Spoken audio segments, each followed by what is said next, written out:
also contributing about to 25% of the greenhouse gases.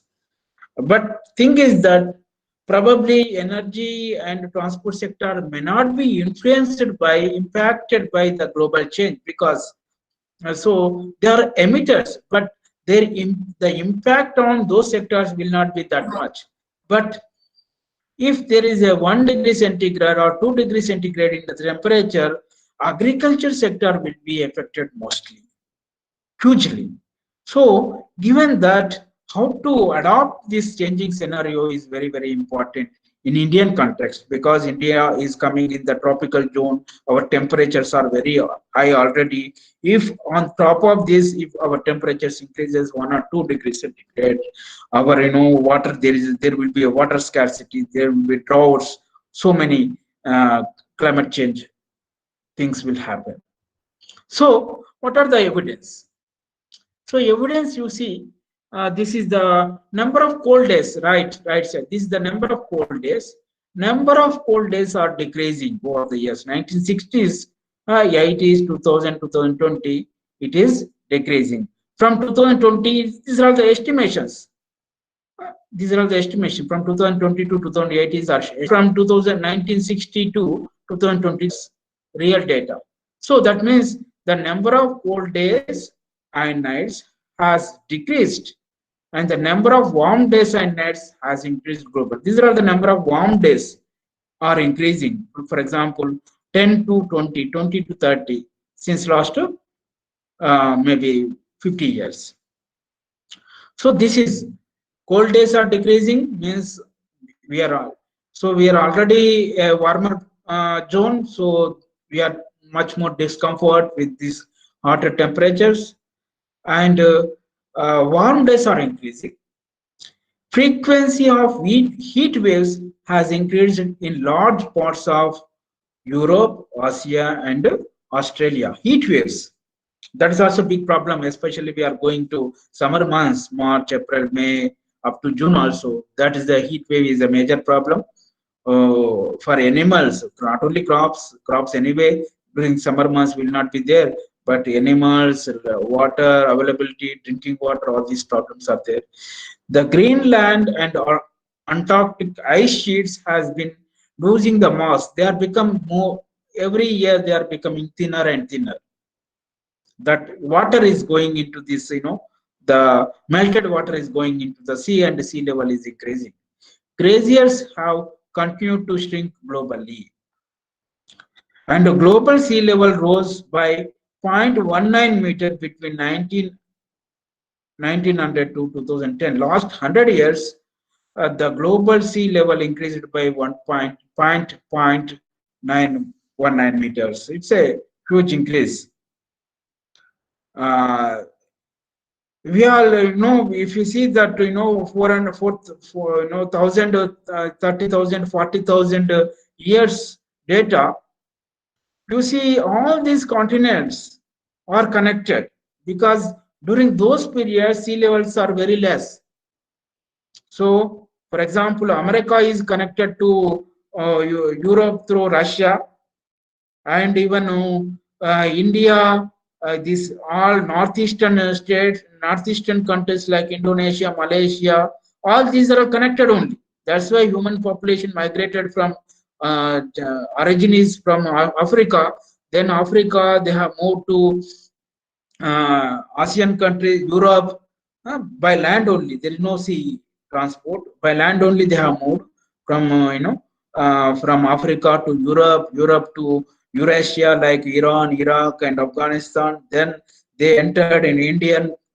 Then again they entered this the Korea, China. This the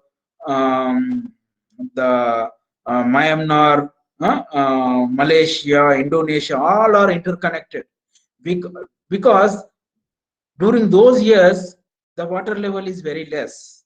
Once water glaciers are already melted, and the ice sheets are thinner, the melted water drawn into sea, and sea levels increase. Now every continent is disconnected. In between there are a lot of water is there. So that is the scenario that is happening over the many years. So an increase in frequency of extreme events has been observed in since 1950s. What are the extreme events? I will see. Negative impacts. Negative impacts of all these things are very much clear across the globe. So if you see rainfall variability, this is the trend, rainfall variability. For example, frequency of EI Nino, that is an environmental event, global movement of trade winds as well as the clouds, and droughts is increasing. For example, you see the red this is the drought from 1870 to 2010. You see these are all the droughts.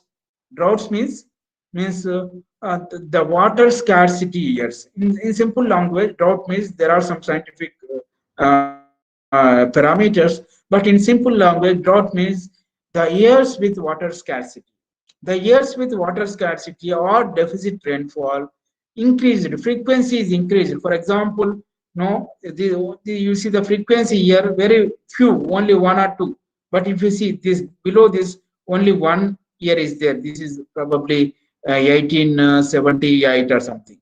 But similarly, this the 40 decades, if you see these 40 decades here, the recent decades, you see 1, 2, 3, 4 events, extreme drought events. Again, the frequency increased in recent years when compared to the 1870s, 80s, and 90s. Not only droughts, even floods also increased. Floods also increased. Why these droughts and floods are increased? Because so earlier in 1800s or 1700, the rainfall distribution is very much means uniform. Like no rainy season, we are having 4 to 5 months of rainy season. During these rainy season, months June, July, August, September, and October, 4 5 months, the rain is distributed equally across all the days. Earlier, now what is happening? The frequency of extreme events are severely increasing. Like for example, earlier 1 month rainfall is coming during this after climate change. Now earlier 1 month rainfall is coming in only 1 day. What is happening? Only 1 day rainfall is coming, but it is the quantity is too much, so percolating to the soils. The entire areas will be flooded, crops will be flooded, and there will be crop loss. So those things are happening. In terms of drought situation is also similar. So droughts, floods. If you see normal green areas, normal days are here. This side, left side is much higher when compared to the right side recent years. Again, EL Nino is nothing but extremely hotter and drier periods, drier years, hotter because the sea, the Pacific Sea, the Pacific Sea, it is in between, so like American continents, is South, North America, South America is there in the left side, and the right side, our Australia, the ASEAN countries are there. In between, there is a Pacific Ocean.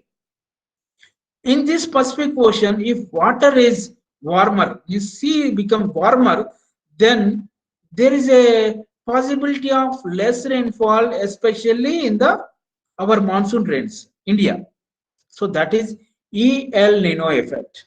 The El Nino effects are also increasing. That means we are facing more droughts, more warmer climate in the recent years. So that is the all impact of empirical evidence whether there is a climate change is going on. Extreme events like floods, droughts, or so again, it is a very recent period.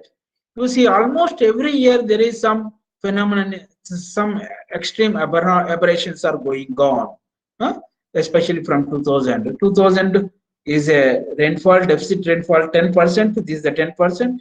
This is 15% deficit. Again, this is 2002 is a 20% deficit. Again, 2004, 15% deficit. 2009, about 25% deficit rainfall. 2012 again 10%. 2014 again 15%. 2015 also again 15%. So there is a deficit rainfall is a recurring phenomena in the recent years. As a result, there are droughts. Hmm? And cold waves also coming in very frequently. Heat waves anyway it's coming. Abnormal temperatures, abnormal temperatures in especially January and February. Heat waves are coming. That is the colder season, but heat waves are coming. All India severe drought is in 2019, 2009 droughts, again some cyclones, floods, even Chennai, Kerala floods, hailstorms, Jammu and Kashmir, location specific as well as across India specific things are coming. Yeah. Frequency is increasing in the recent years. So what will be the impact? For example, if 1%, 1 degree centigrade in temperature will reduce rice crop yield by 4%.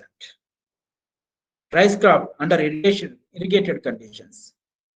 Uh, uh, but rain-fed conditions, 6% decrease in the yield, productivity. Wheat again, a 1 degree centigrade rise in temperature reduces yield by 6 million tons in India. Yield reduction is about 6 to 23%. Again, so wheat, especially wheat, is not grown in our especially Kerala, Telangana, and Andhra Pradesh. Wheat is not grown because they require some colder temperatures. Only in North India, that to Rabi season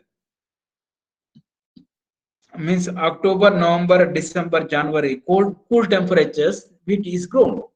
So even in these cool temperatures, if temperatures increase, then there will be a problem of flower setting, grain formation. These type of problems will come and yields will be reduced. Again, apple, you are know, apple is again a cold season type of environment that is grown in Himalayas of Himalayan zone. Lack of sufficient chilling hours. They need sufficient chilling hours for fruit formation, that apple fruit formation. Extreme weather events, poor pollination, shifting of apple cultivation. As a result, what is happening? About 100 years back, apple cultivation more predominant in low altitudes of the Himalayas, low heights. But now, because these low heights are, the temperatures are increasing, the apple cultivation is shifting from low to high altitude zones, where you all know high altitudes will have reduced temperatures. So that thing of shifting area is also taking place, especially the chilling temperatures. Sufficient chilling temperatures are not there. As a result, fruit formation is not there properly. The size of apple is reducing because of the climate change. We all know cattle and buffalo, they are the most affected, because you all know that wet season, rainy season, the milk yields are much. Even we all know we are this when compared to the summer season. So when the temperatures increases, definitely the milk yields will be reduced because of the heat stress. That is about 1.8 million tons per year reduction. It is almost equivalent to 2% of total production in the country. Again, decline in availability of water may further affect animal productivity. So definitely we are also feeling when there is a AC, then we are more comfortable. If we go outside, then we are not comfortable. Our productivity will be impacted. Marine fisheries. Again, I think Kerala is having a lot of production of marine fisheries. Sea surface temperatures increased by 2 to 0.2 to 0.3 degrees centigrade along the Indian coast in the last 45 years, and is projected to increase by go to 2 to 3.5 degrees centigrade. So as a result, what will happen? The change in the composition of the sea species, spawning will be affected, breeding activity of several species will be affected, and the population density and the production of the marine fisheries will also be affected. So within this background, there is we saw now that there is a negative impact on especially production of both crops, livestock, and fisheries to the extent of 5 to 6%. So it is very important to need to adapt to this climate change so that we are all, because our all farmers are very, living with very meager income. Our average farmers income. Hello, hello. Huh.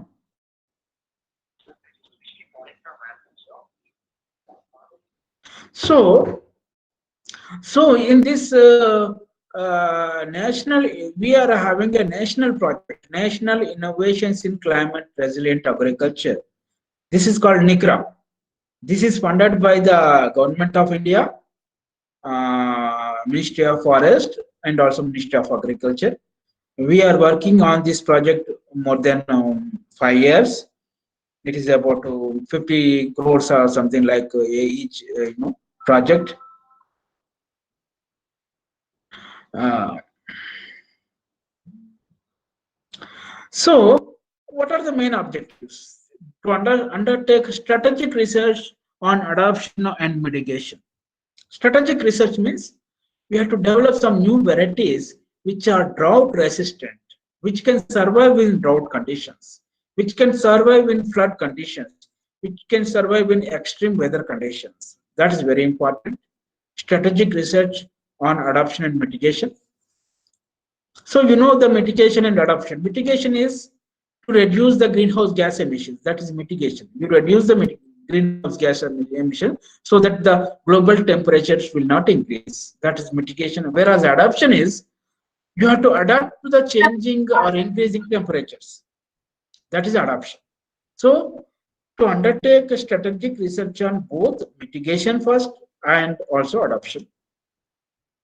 To validate and demonstrate climate resilient technologies on farmers' fields, because whenever we develop a technology, I'm telling in a broader sense, we're all anything is technology now, like bottle of water, like any food item, like any transport, everything is technology.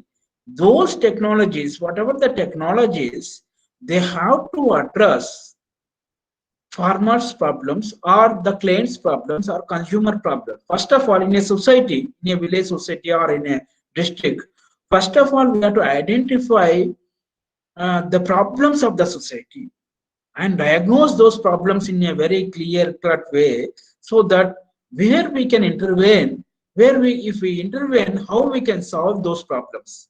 So that is important to validate and demonstrate. Then when we develop a technology, if it is not suitable to the farmers, then the farmers will not be adopted. So to validate and demonstrate climate resilient technologies on farmers' fields are very, very important so that under the drought conditions, under the flooded conditions, whether farmers are able to increase their incomes, their profitability, their productivity with the new technology. That's very important. Under farmers' condition, not under the laboratory conditions. Laboratory conditions will control everything. But what we want is under farmers' conditions, whether the technology developed is applicable, is able to solve the problems of the farmers. To strengthen the capacity of the scientists and other stakeholders in climate resilient agriculture. Because any solution, you are all social work students. So any problem is a multifaceted problems. There is a need for a multi-agency approach, like village president, village rainfed authority, district authority, elected representatives. Everybody has to be involved. Rural development, agriculture, sericulture, all this forestry, everything is interlinked in the rural economy. So, how to strengthen the capacity of the various stakeholders are very much important, and to draw policy guidelines for wider scale adoption of resilience and enhancing technology. Once you farmers are accepted this technology, and once you increase the capabilities of the all the stakeholders, then it is the next step is to scale up the identified technologies wherever there is a possibility of scaling up. You cannot scale up one technology across India. It's not possible in agriculture, because agriculture requires location specific technologies. So we have to develop, test location specific technology in farmers fields and strengthen the capacity of the local stakeholders, then scale up the identified technology in similar geographic or geographies or similar villages or similar circumstances. So that is the whole idea of this project. What is the challenge here? To enhance the resilience uh, of Indian agriculture to climate variability and climate change. So ultimately, our aim is to encourage the resilience, means coping up strategies or sustainability of this Indian agriculture to climate variability and climate change. So how we organized means our program. I told it's a mega program. You must be knowing we are under ICAR, Indian Council of Agriculture Research. Means you must be knowing that marine fisheries center is there. Fisheries centers are there, one or two in your state. This plantation crop research institute is also there. That is also our own umbrella, means our own sister body. So that type of institutions, we have engaged about 41 ICR institutions. You also know we are also utilizing the already infrastructure of IITs, especially Indian Institute of Technologies. They are good at model buildings like prediction or forecasting of weather phenomena. They are good in that. We have to take those help of those people. And state agriculture university, you must be knowing your Kerala Agriculture University is there. Again, some traditional agriculture university, Kerala Central University. These are your own colleges across the depth and spread of this Kerala, all the autonomous colleges or degree colleges, social welfare, social work, or technological universities. All this help is required because farmers' problems are multifaceted. One particular department, one particular subject matter specialist cannot solve these problems. We have to have a network of institutions which can do some research on farmers' problems. And we are also giving some sponsored grants, competitive grants for different colleges or university students or university faculty. And also, once we develop a technology based on the to solve the farmer problems, then the next step is demonstrate those developed technology in farmers fields. We are having a particular set of institutions for that also, because a researcher is not good at demonstration. A researcher should do work in lab, whereas the demonstration has to be conducted in farmers fields. It needs some different set of skills like extension, social work. This type of skills are required. NGOs we have to involve. Huh? We are having some Krushi Vijnana Kendras at each district level that we are using. We are also using our own demonstration centers across India. We are also using those demonstration centers and also ACUs. Again, once you demonstrated particular technology, it's not only that we have to demonstrate, and we have to identify the lacunas within the technology, and we have to refine, we have to test the technology and refine the technology based on the feedback we are getting from the implementing agency or farmers. So once testing, refining is done, that is our final technological product. Then that technology has to be scaled up. For that, we need a capacity building of all the stakeholders, like for scientists, different colleges, different department of agriculture officers, agricultural extension officers, rural development officers, other line departments, crops, horticulture, livestock department, fisheries department. All these people should come together, and they have to be trained in a proper way, so that ultimately these technologies will be taken up by the state departments, State Department of Agriculture, State Department of Horticulture, or Livestock, or Fisheries, because ultimately this is the research findings or technology we are developing. Uh, the research institutions' role will be ended there more or less. After that, this technology is to be upgraded, updated, means upscaled by the State Department of Agriculture, because they are the only people who are working at the grassroots level with the farmers. So, so we are coming, because it's very important. I taken technology demonstration as one case study, because you are all social works students or faculty.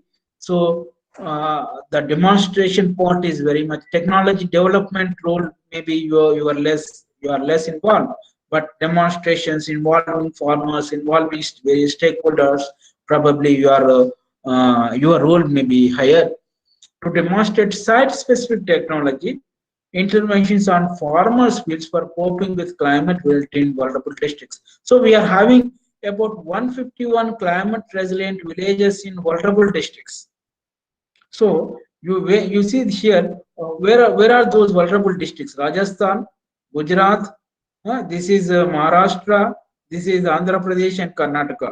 These are all the dry belts where the climate vulnerability is much higher. Some one or two states, districts in your Kerala also.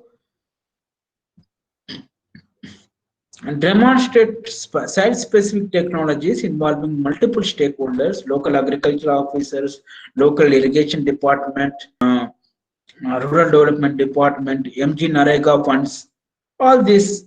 And for example, you know the farm ponds or the water harvest structures or local watershed development schemes. You're all maybe involved, maybe knowing all these technologies. So you have to demonstrate site-specific technology on farmers' fields. Generate awareness and build capacity of the farmers is very important. Other stakeholders on climate resilient agriculture to evolve innovative institutional mechanisms. Only technology cannot solve the problems, because these natural resources technologies are mostly work at community level, at village level, not at individual farmer level. Because water is, even you take a example of Kerala, water is rainy season is spanning only 2 to 3 months or 4 months. So there will be 1200 mm water or 1500 mm water per annum. So that water comes in only 2 to 3 months. But if we don't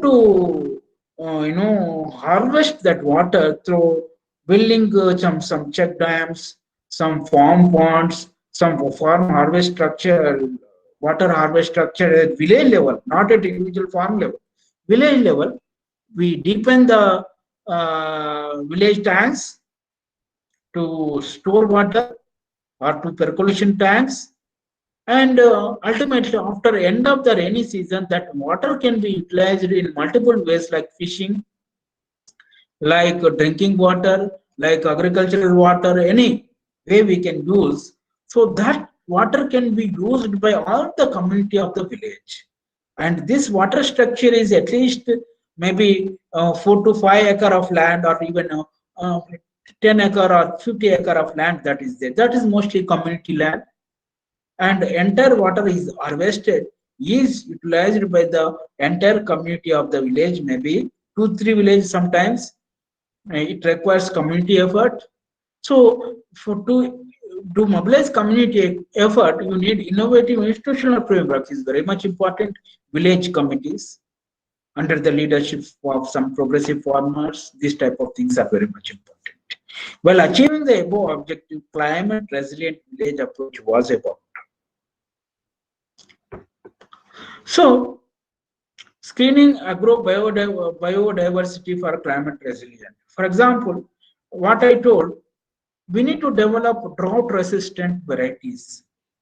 Drought resistant varieties means location specific varieties. For example, mid and high hills, it's a Himalayan route.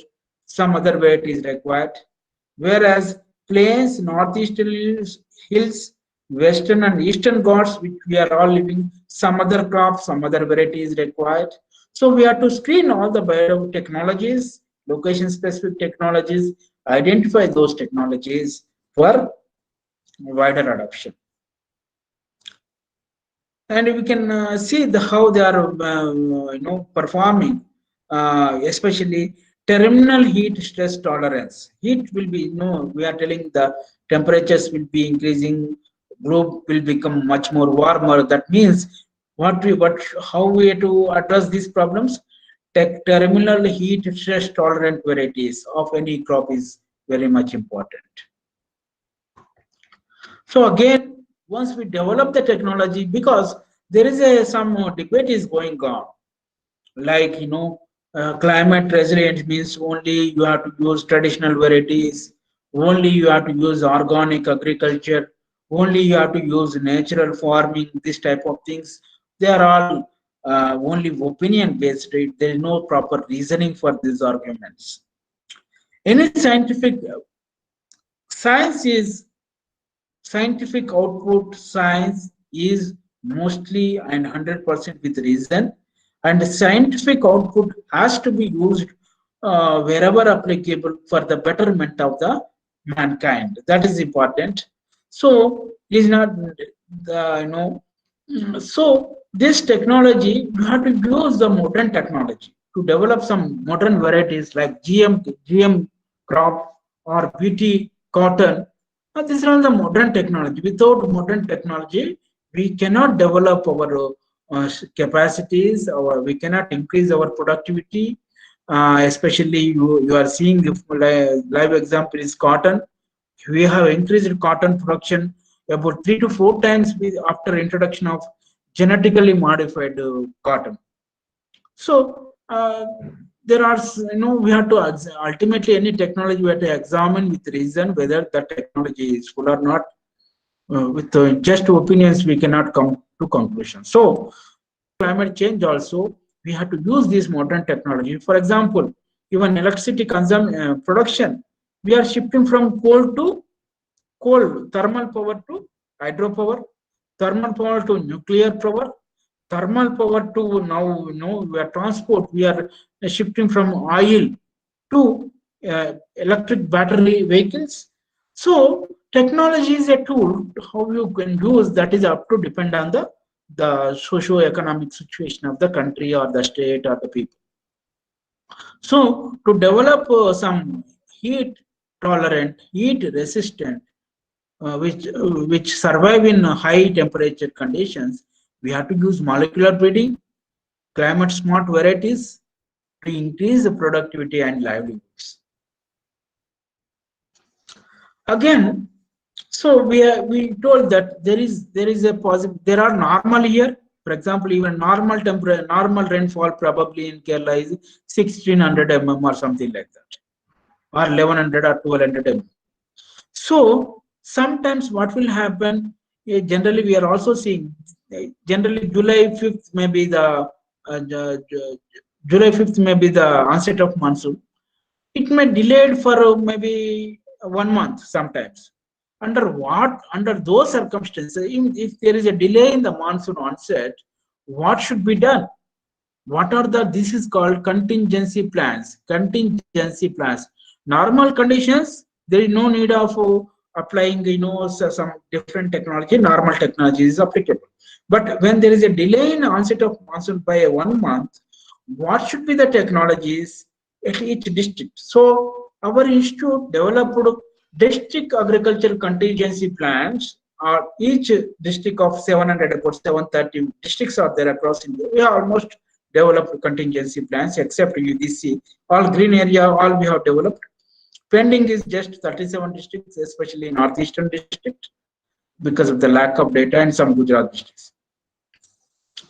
So once we develop, for example, 1 month delay in onset of monsoon, instead of growing rows, what other crops can be grown? What other crops like pulses, oil seeds, or some other mixed farming? This type of different cropping pattern, different livestock varieties, this type of things we can do. So we have developed each districts based on the some research studies. We have developed a contingency plan for each districts. If it is delayed monsoon by 15 days, what should be the contingency plan? If it is delayed by the 1 month, what should be the contingency plan? If there is a dry spell in between two monsoons, what should be the contingency plan? So we have developed and updating contingency plans with the state agriculture university, with the help of the state agriculture universities, I mean Kerala Agriculture University, Krishi Vigyana Kendras, and other stakeholders under the National Mission on Sustainable Agriculture. Is the Government of India scheme. Again, once we develop, we have to implement the district contingency plans. To implement district contingency, we have to definitely involve district agricultural officers, block level agricultural officers, and below block level implementing agency officers. All these people we have to involve at different level, state level, district level, block level, and also village level, and we have to increase awareness under different. We have to educate about the district contingency plan so that instead of reducing overall agriculture production by 80% in case of delay in monsoon by 30 days, it may reduce only 10%. So that much, because 70% gain may be there. Holding state departments is coming. So this is very, very important. We are doing it since last 10 years. Custom hiring centers, because you need, for example, nowadays, as a zero tillage practices are coming up in a big way as a climate resilient technology. Zero tillage means just we cannot only once while sowing only, while planting only, we can do only one operation, entire crop season. After that only harvesting will be taken place. In between, we cannot do any plowing, weeding, all these things we cannot do. There is some technology, there are some implements, farm implements available to do zero tillage practices. So, under normal circumstances, these technologies may not be that much productive. So, farmers will not buy these technologies, this machinery. So, under those circumstances, what will happen? We have to establish custom hiring centers in a cluster of 2-3 villages, one custom hiring centers, because these implements are not demanded in a normal year. These are all demanded only. These will be only used when there is a drought situation, when there is a flood situation, like that. So this also helps in reducing labor demand, because we are not doing weeding, we are not doing plowing many times, we are not doing any other operations. So labor is a very scarce. Labor wages are very, very high in Kerala. Sometimes it is about 600 per day per person, whereas in Andhra Pradesh or Telangana it is only 200 to 300 per day. So all these multiple problems, there are some machinery available. There are some custom hiring center has to be established with the support of the government subsidy or the state government subsidy, or pooling of the resources within the community, and we can charge for user charges we can apply. Maybe you see some of these our centers, how much money is generated, so that working operations or maintenance operations will be self-sustained, whereas the capital expenditure can be subsidized by the government or supplied free of cost. So this way, adoption of these new technologies will be taking place in a much faster way, much in a wider way by all the farmers. So again, to build a community over these are all the knowledge intensive. We are telling for a 15-day dry spell, there is some other technology. 30 days dry spell, there is some other technology. This information is very much required. So to synthesize all the information put together, we need some information portal. Climate change portal is we have developed. This is very important. Historical data. What is the cropping pattern in a particular district or particular village? Whether rice share, what is the share? Rice yield is what is the management practices?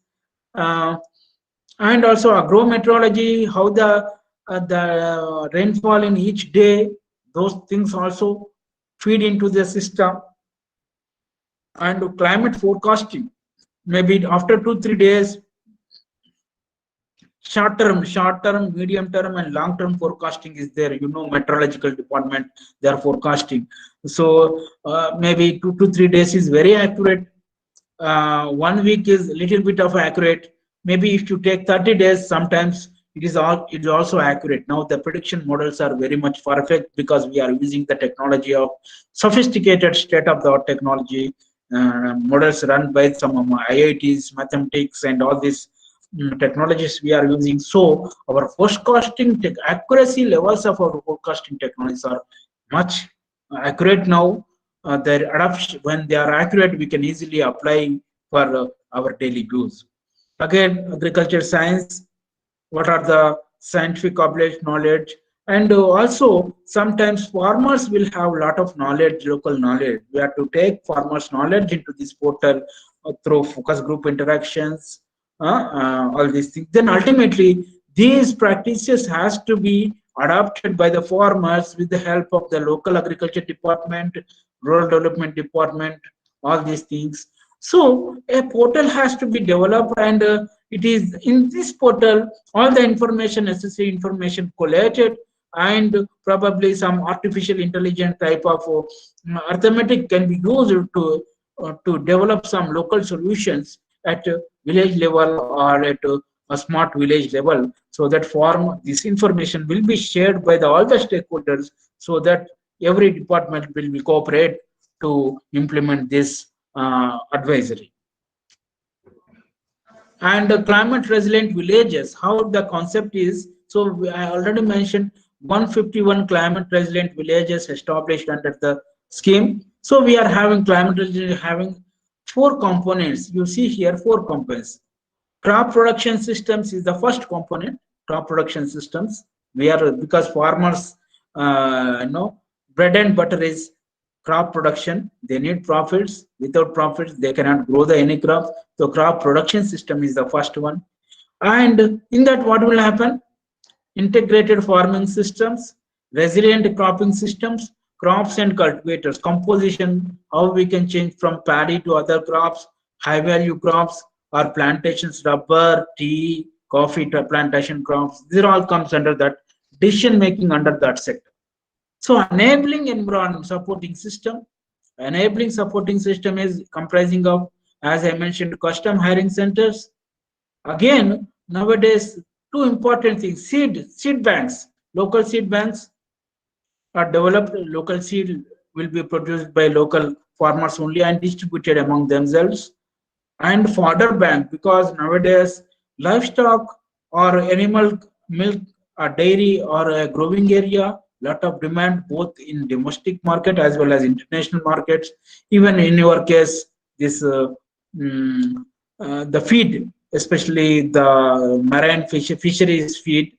So fisheries feed manufacturing centers, banks, so that if there is a drought or some other climate hazard, our fodder, our feed is very much intact. So we have to develop seed and fodder banks, and climate services and agro advisory services, which I mentioned, with the help of all the line departments. We have to develop the agro advisory services, village climate risk management committee. In this 151 climate resilient villages, in each village, we have developed, we have formed one committee, means village climate risk management committee. It is non-political in nature.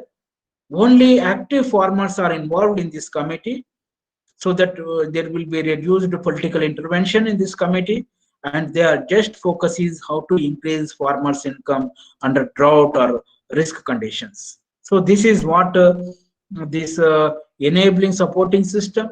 Again, especially in addition to crop production systems, we need livestock and fisheries systems, feed and fodder bank, which I already mentioned, health and shelters to animals. Again, it's very important under climate change scenario, flood scenario. You have to keep diseases out of these villages. To keep that, we need a good, healthy shelters. Stress tolerance breeds. We have to develop and introduce some new breeds which are resistant to all these diseases and all. So this animal, livestock and fisheries sector is again important. Ultimately, the natural resource management. Under this natural resource management, we are seeing how our soil is healthy, how our carbon sequestration, like any tree, what they do, just they fix the atmospheric carbon and fix into the soil. Trees, crops, all this they do, they absorb atmospheric nitrogen of carbon and fix into the soil. So this is called carbon fixation by the trees and plants is taking place continuously across the all over the whole year. So this rainwater harvesting and recycling, I already mentioned. Watershed development, in situ moisture conservation, farm ponds, farm harvest, water harvest structures, check dams. These are all things which are mainly addressing the natural resource management problems in the local level. So the climate resilient village level is crop production and livestock and fisheries are they are generally at individual farmers level planning and enabling supporting systems and natural resource management. They are in these areas. You need community approach. Village climate risk management committees has to be formed.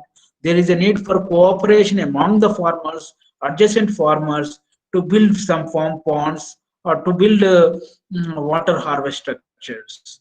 So this all these things we have done in this thing.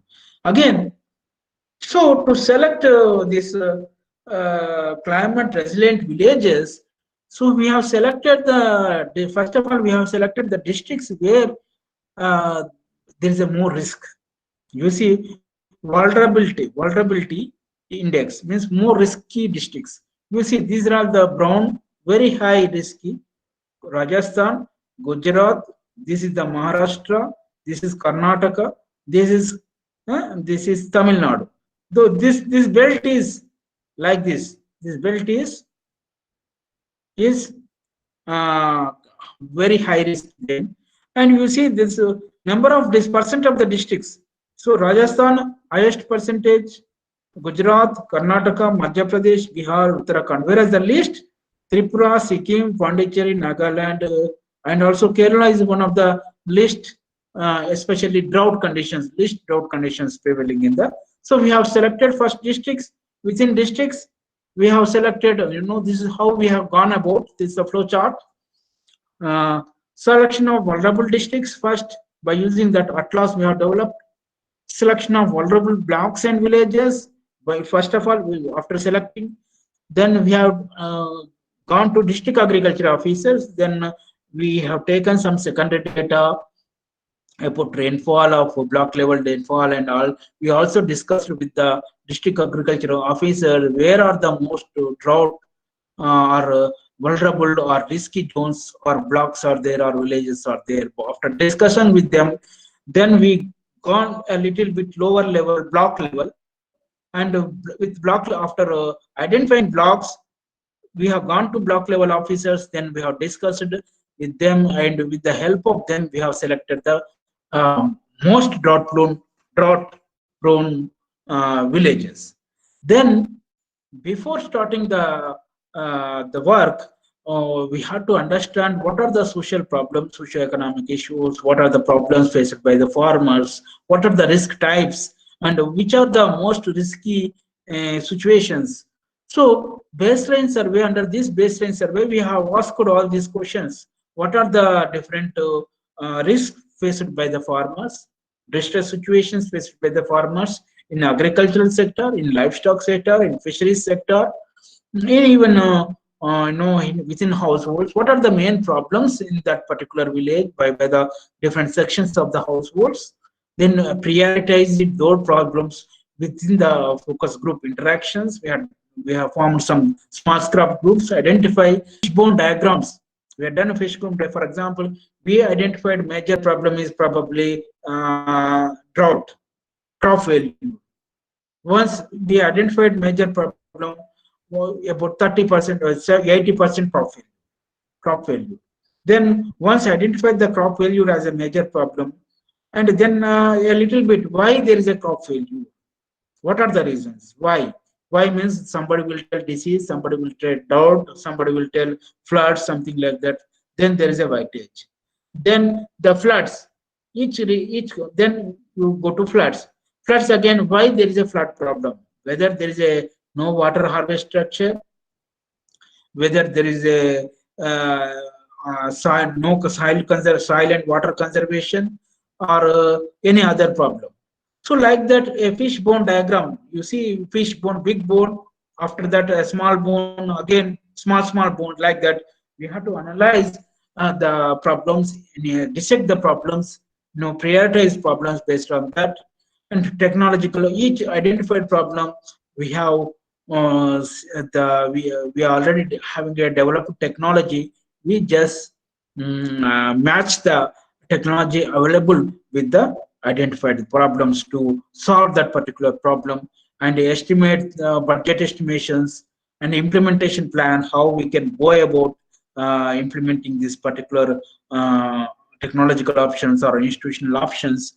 Establishment of, then we establishment of village level institutions, like what I mentioned, risk management committee, custom hiring centers, to manage all these assets created under the scheme, and rational decision making also. Convergence with the ongoing schemes, because already the state governments may be having 10-15 schemes relating to agriculture, central governments may be having another 5-6 agriculture schemes. Again, rural development scheme is also implementing the similar type of water harvest structures, where watershed management schemes. Again, under MG Narega also similar type of structures are developed. So there is a convergence of different departments. Ongoing schemes are important. Then in pooling of human resources, human manpower, financial resources, especially MG Narega is very much useful in pooling the resources, especially to solve the problems of the farmers at village level. And project implementation, capacity building, and after 4-5 years, one is after third, there is a continuous monitoring and evaluation. There are monitoring teams are there every year, means twice in a year or something like that. Our monitoring teams will go and see, and basically to learn from the past failures or success stories adapted by different zones. How we can adopt this learning is the monitoring, evaluation, and learning, how we can learn from our failures so that we can improve our implementation capabilities and problem solving capabilities of the local communities. So this type of, and ultimately after 3 years we have done this midterm evaluation. Then after 5 years we have gone for the impact evaluation. What will be the impact before and after? Generally before, what is the resilience? After, what is the resilience? And with and without, by seeing the control and treatment type of situations. So the technological institutional options for climate resilient villages. What are the weather type of things? Different weather, water, crop, nutrient, carbon, and institutional frameworks. Village weather stations we have established in each village. We need data, especially Vijay, what is the rainfall, what is the temperature, humidity, all these things. Automatic weather stations, we have also established automatic weather stations in each village, so that without human intervention, each day on real time, the data on all these weather parameters is going into our main center, so that we can develop weather based advisory to the farmers. Documentation of aberrant weather conditions. If there is a dry spell, there is a flood, this type of things were documented and properly informed to the local authorities, so that they can take corrective measures. Awareness building through extension, again through real-time measures, advise weather. So these are all the how we are using this weather data for real-time monitoring and advisory.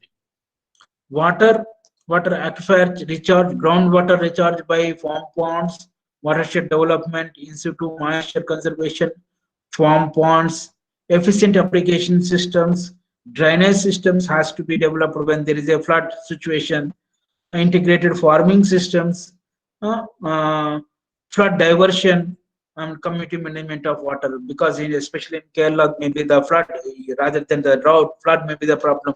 How to build our drainage systems within the farms or within the communities or within the villages so that there will not be any flooded water in the system, and also how we can divert the floods from the village of cropland to the farm ponds or farm water harvest structures.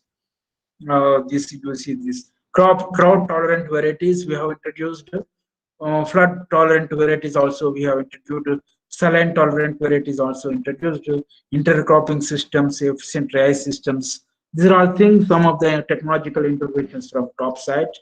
Especially nutrient side, we have introduced each farmer's soil is tested for its nutrient quantity. We have issued the soil health cards, like health card of human beings. We have issued soil health cards. In that, we are mentioning what nutrients are there in your soil in abundant, what nutrients are scarce or deficit, what are the fertilizers you have to use, and what crops your field is more suitable.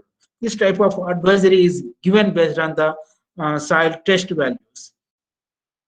And site specific nutrient management, this is called site specific nutrient management. Each site we have taken soil sample and tested, and based on the results we have recommended which crops your crop is suitable, how much fertilizer, urea, potash, and phosphorus you have to apply, precision application fertilizer environment. Again, this village organic resource inventory. So there is a lot of waste material, farmyard manure, all these inventories we have to use. We have to this even tree residues, crop residues, all this waste organic matter is recycled within the village and used as a biogas or farmyard manure or to enrich the soil. This type of organic recycling plants we have established. Conservation agriculture, tank silt also used. It is in two ways it is beneficial. Tank means village water tank, that once you remove the desalt the tank, with the tank capacity in terms of water retention capacity will be increasing. The silt is more nutrient. Silt is like soil, clay soil. It is more nutrient. If the desilted silt is applied for crop fields, crop productivity will be increased. We also done some agroforestry plantations and livestock management things. Institutional, as I mentioned, we have developed risk management community, village climate resilient risk management committees we have set up, which are non-political, only with the local farmers who are actually cultivating the farms. Custom hearing centers we have established, seed bank and fodder banks we have established, commodity groups also.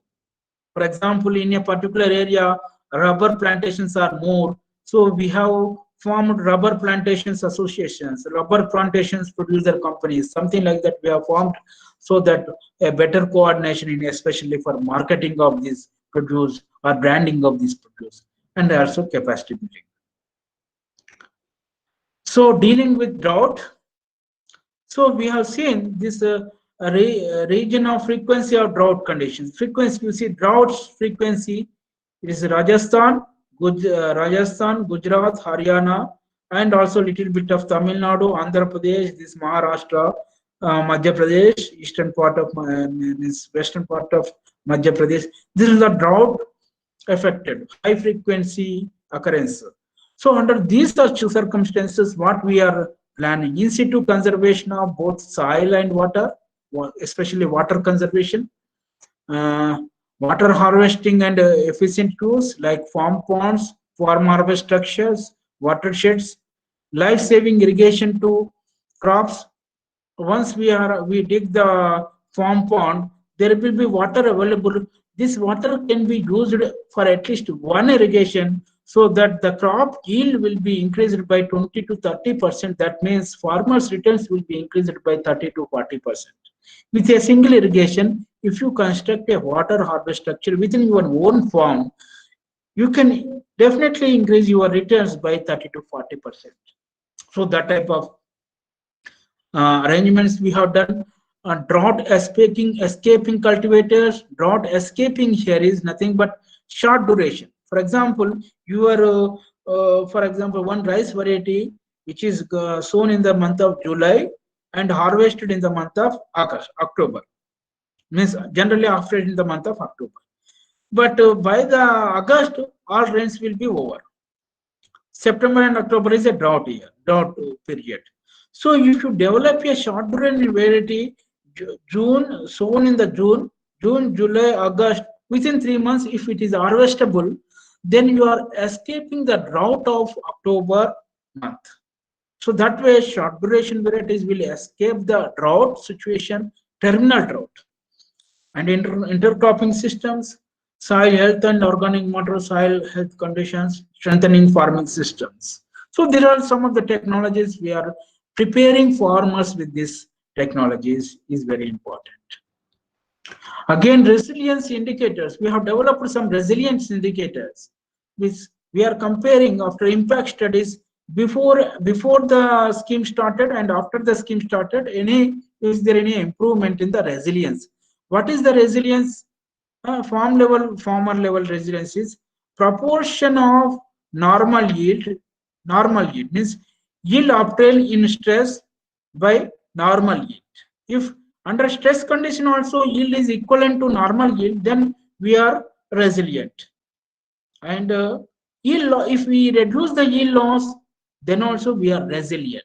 So even under drought conditions, farmers' productivity is equivalent to normal conditions, then we are more resilient.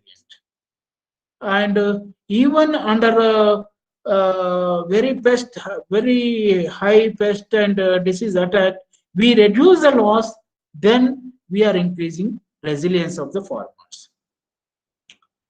So, for example, here you see the yield is a normal yield. And this is the farmer who is not adopted any resilience technologies. Only 44% of the yield came.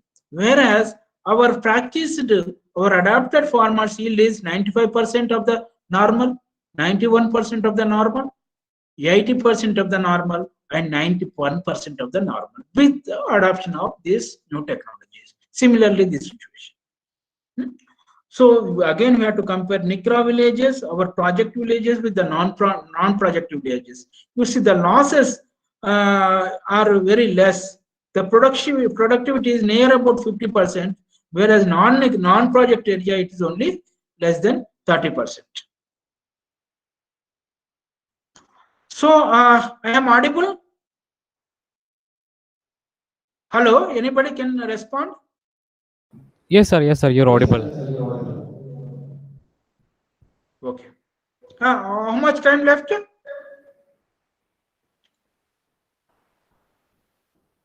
How much time left, sir? Hello? You have 15 minutes, sir. More, sir. Okay. So again, whenever there is a diversification, you can take time, sir. If you wanted, you can take time. As it is an important session, I can take your own time, sir. Okay. Again, with the we have developed some crop diversification. What we are in each climate smart villages, instead of adopting only one crop, we want farmers to adopt crops, plantations, livestock, fisheries in a diversified way, and our results shows very promising results. So, for example, whenever our project villages income during normal year is 4.45, for example, in adopted villages 4.4554. In the income during stress year is again not reduced very much, it's 3 lakhs. Income reason means it is about 67% of the normal year income. For example, who are not adapting our technology, the normal year productivity is 1.67 lakh per household. Stress in the stress year is only 56,000. This is 56,000. That means resilience is only means 31st under stress year. Farmers are able to realize only 34% of the normal profitability. So that means whenever farmers adopt our technologies, our adapt to diversification strategies, their resilient levels increased from, for example, 34% to 67%.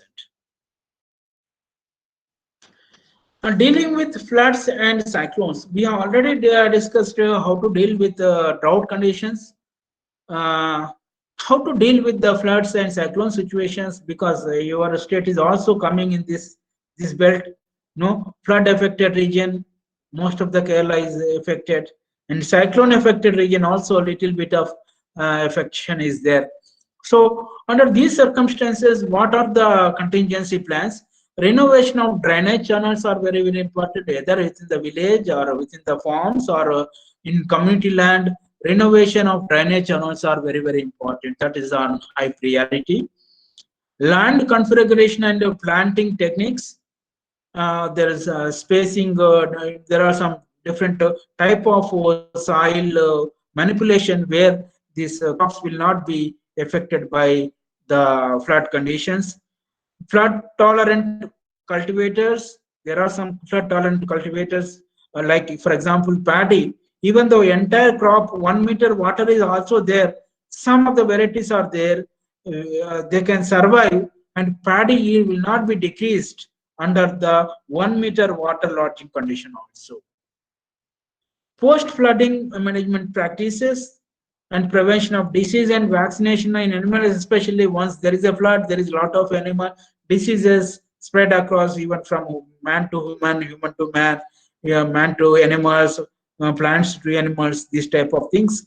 We have to give some proper vaccination, proper netting facilities, all these things are there. Shelter management for animals are very much important under those circumstances. Minimize the greenhouse gas emissions through alternative technologies. So we all know this that you last 4 5 months back, I think you must be seen residue burning, stubble burning in Punjab and Haryana. Big pollution problem to Delhi area. So there are some new technologies, bales for making bales. This is the bale making unit. This is one. Bales for making bundles to the biomass-based power plants. This can be used in biomass-based power plants after making bales. Straw. Straw will be converted into bales and it will be used in the power plants. Straw chopper come shedder zero tilling. No, straw also used for animal feed, etc. Zero till sowing. Paddy combine harvest with the straw management system. Straw management is very, very important nowadays. How you can bale it and use in alternative uses. Rotavator for incorporation of paddy straw. Sometimes straw is having lot of organic matter content, lot of nutrients. If you puddle in the soil itself, there is no need of using fertilizers. The soil is more fertile and crop yields will be increasing in the next year. So that type of things can be do. Use of straw as livestock feed and bedding material. Use of straw as different items we can use.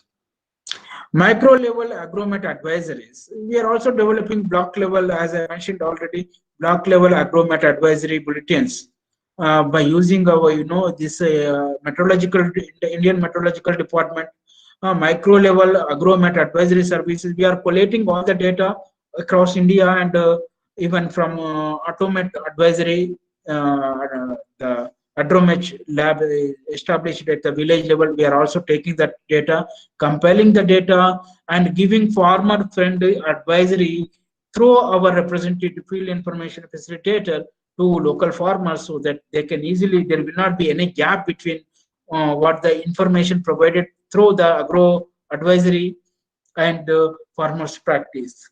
This helps in timely decision making for various field operations and minimizing risk.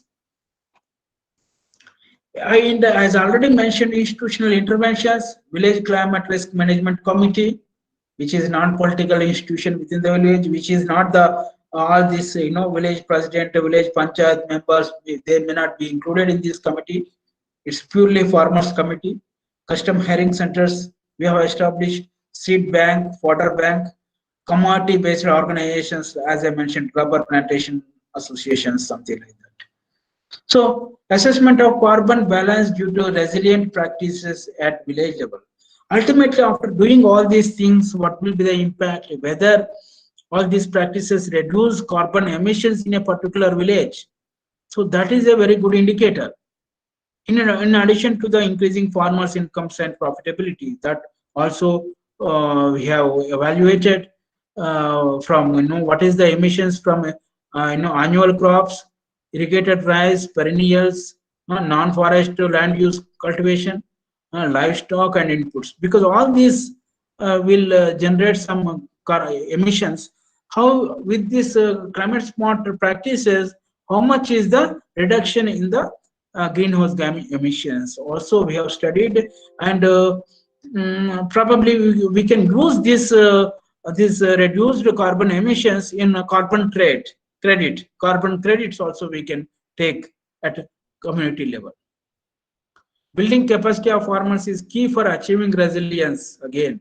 So organized about 14,000 training programs benefiting 3,73,000 farmers in a particular these 170 villages. Sensitized various aspects of climate change, variability and impacts on agriculture.